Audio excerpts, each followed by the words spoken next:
difficult. So, she changed the theme on me, so I had to kind of rework some stuff. Still got my mask because when I think about the word paint is to cover, to change something, to alter something, or to mask something.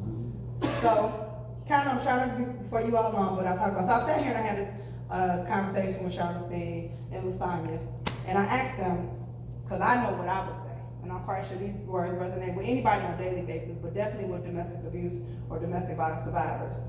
When we're in a situation and where we're in a domestic situation and we have issues, these are some of the words, that we feel when we're actually going through it. So like, the reason why we may not tell somebody is because we're embarrassed. We're insecure. Low self-esteem. Suicide.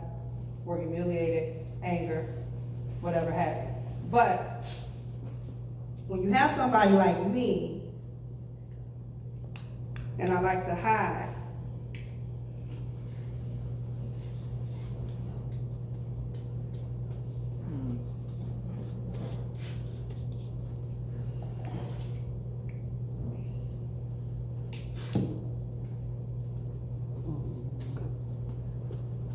as y'all can see, I'm not a professional artist. You're doing good. Thank you very much. I appreciate it. I might try to take an art class at this. Okay, so, for the most part, you all can't see these words now, right?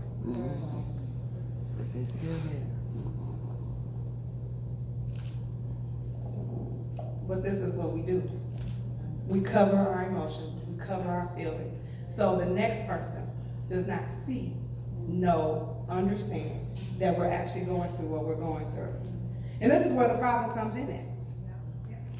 Because we feel like that we don't have any help. We feel like that nobody will understand. We feel like we're going to be judged.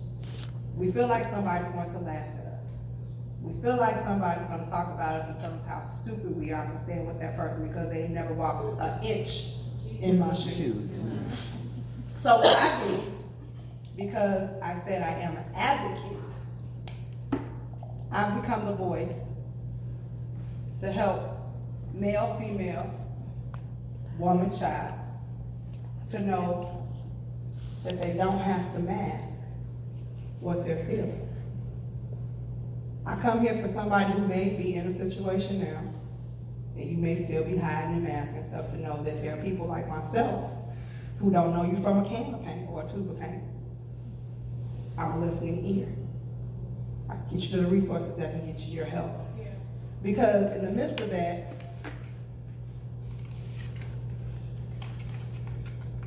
we need to stop wearing masks.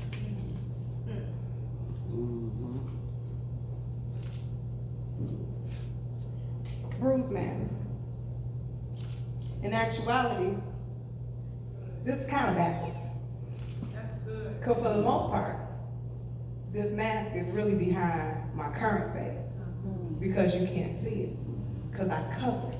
I cover it with makeup, I cover it with attitude, I miss work, I don't come around, I disappear for a season, I'm not talking to you, you wonder why I'm not answering your phone call, because I can't have you see me like this. All right. Bruised and battered, but see the thing about bruises is they heal.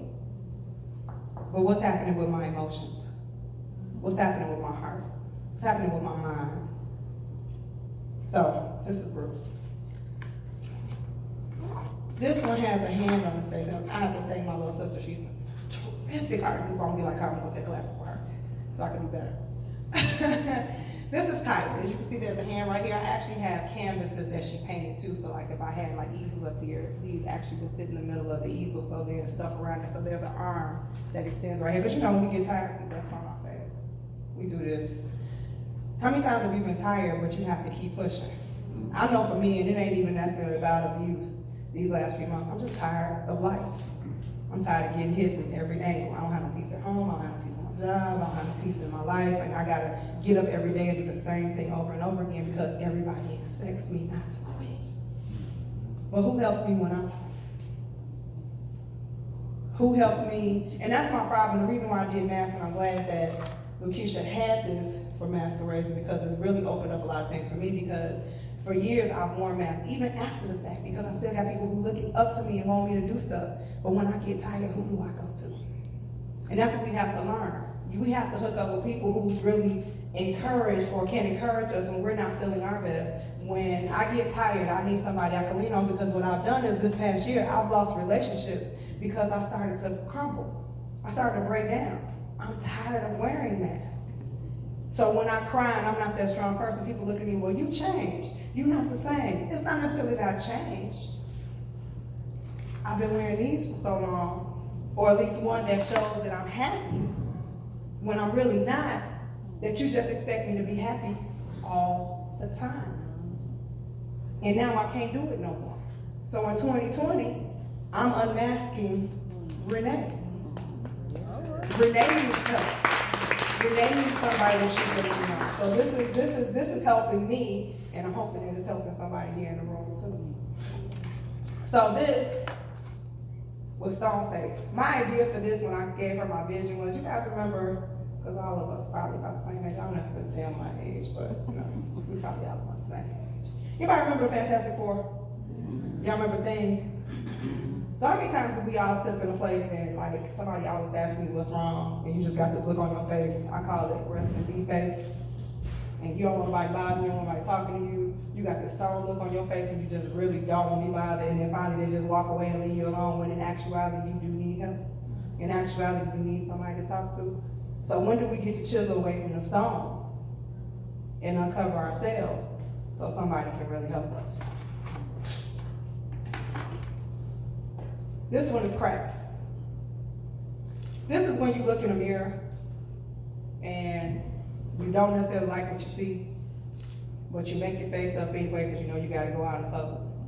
But you have imperfections, you have flaws, you have things like that. I call them cracks because you sometimes, if you can't on your makeup too much, you'll start creasing in certain areas if you don't know how to apply makeup properly, and that's what a cracked face is. Last but not least, and this is the one I really want to hit home with people, because we know that unfortunately, especially us that are on the journey, walking the mission, looking at this stuff daily, watching things on Facebook, watching things in the news, there are times that people don't make it out. I could have not made it out. It's not too many people I know other than 50 Cent and maybe the other handful of people that can say they've been shot more than one time and survived. So, this face is the face of death. And when we keep quiet, and we don't talk about it, and this goes for anybody, somebody who's in it, out of it, you know somebody, don't know nobody, the fact being that we all need to lock arms throughout the country, throughout the world, because what I did find out, or what I began to realize, is domestic violence is 365. It has no color, creed, gender, anything else. It can happen to anybody and everybody. And if we're not careful, we will have more of this than we expect. I just got a text message from my godmother who's in Mississippi, and I didn't know. It's funny how people are connected. I have a bonus daughter who lives in Champaign, and she's joined my flight because it was her little sister that committed suicide. So every time something goes on in Champaign, she's always calling me, Mom, there was a girl down here, and her boyfriend killed her. I said, oh my God, send me the link. So she sent me the link, and I look over, I pray on it, I put it on my page, and then I try to figure out how can I get to Champaign and talk to some people and do whatever have you. Well, here we go, 2 weeks later, my godmother calls talking about, when we was in Champaign, we had to bury Wayne's niece because her boyfriend killed her. I said, send me the link, Mom. The same person. So I do things called intimate conversations. Group of people, probably not more than this, to have a conversation, because it all starts with us talking about it. If we talk about it and let people know that we really are here to help, if we're not here to judge, if we're here to bring about awareness like you say, I think that we can get a grasp on it. What blessed me more so, and it took me a minute because, like I said, I'm a God-fearing woman, I'm Christian, I believe what the Bible says, but I also know that we are to love like God loves, and we're not to bring judgment. So I understand for me, my preference is to be heterosexual. But I still love somebody who decides that they decide to do same gender, or even if they think they're transgender. And I have no judgment for you. I just have to love you with the love of Christ. That's my job. But it was challenging for me when I had a transgender call me to say, hey, we need you to come speak at our event. I'm like, you need me to come speak at that? It was like, we need you to come speak at our event. We love what you did at that one event with all the kids, and we just think that you should come speak at our event. So I had to go home and do some real praying. Because, what's the word I'm looking for? Indirectly, sometimes we have speech that offends when we don't mean to offend. So I had to go home and check my language, making sure I'm not calling no he or she when she really wants to be called a he, and vice versa. And then I had to make sure that I don't say anything to offend that community. Came off kind of without a hitch. I learned a lot that night. And what I also learned was they probably have more abuse than heterosexual people, because they definitely don't report it. Because if they get reported and naked people go to jail, they have to deal with a whole other thing, because now they're in jail with a whole bunch of men or females that don't accept them the way they are, and now they're being beat for something that they really, won't say necessarily don't have no control over, but a lifestyle that they chose to be in. So they're judged on a whole different level. So that's really it. I mean, like I said, I try to make this light. It's not a light subject at all. I thank God that He has me here to speak, and I promise you, I'm just like I said, I'm very transparent, I'm very open. People can call and ask me anything. There's been many times that I want to put down this mantle and say the heck with it. But the minute I say I'm gonna do that, somebody like Keisha called me like, hey, come speak. Somebody will call and say, hey, I got a friend who needs your help. Or, hey, do you have any money in the organization? I need to move this woman with her children. Or, hey, and I always have to turn back and realize why God saved me and spared my life, and realize this is what I'm supposed to do. So For My Voice Matters is my baby. My long-term goal is to be the Harriet Tubman of domestic violence. There are so many people who have no way out. They don't have any family in the city.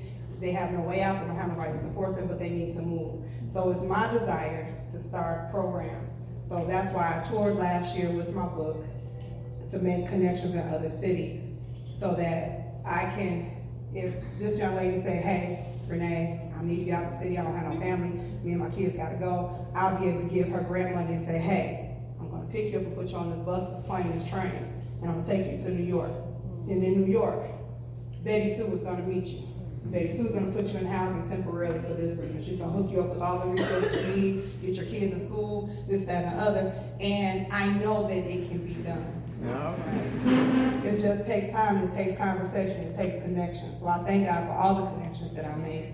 My book is a book about my stories, available on Amazon. That's not a shameless plug, it's just the truth. It has a lot of resources and it tells my story, but it's more so also about looking for signs in any, and it can help you in any relationship, not just domestic abusive relationships, but any relationship. How to look for signs for negative, any negative relationships, stop signs, roll signs. We look at everyday signs. I'm somebody who's very, as you can see, demonstrated. So when I started looking at street signs, I related them to relationships, and I put them in my book. And then there's also resources in the back of the book for every state if you need domestic violence awareness. Lakeisha? Yes. I'm blessing you with this deal. Thank you.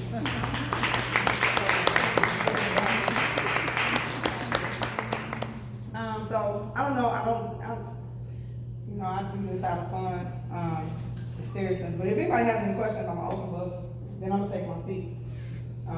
But that's really it. I thank you for having me. I thank you all for your attention. I thank you all. Just pray for me as I continue to journey this out. Because like I said, the days I want to put it down are my hardest days.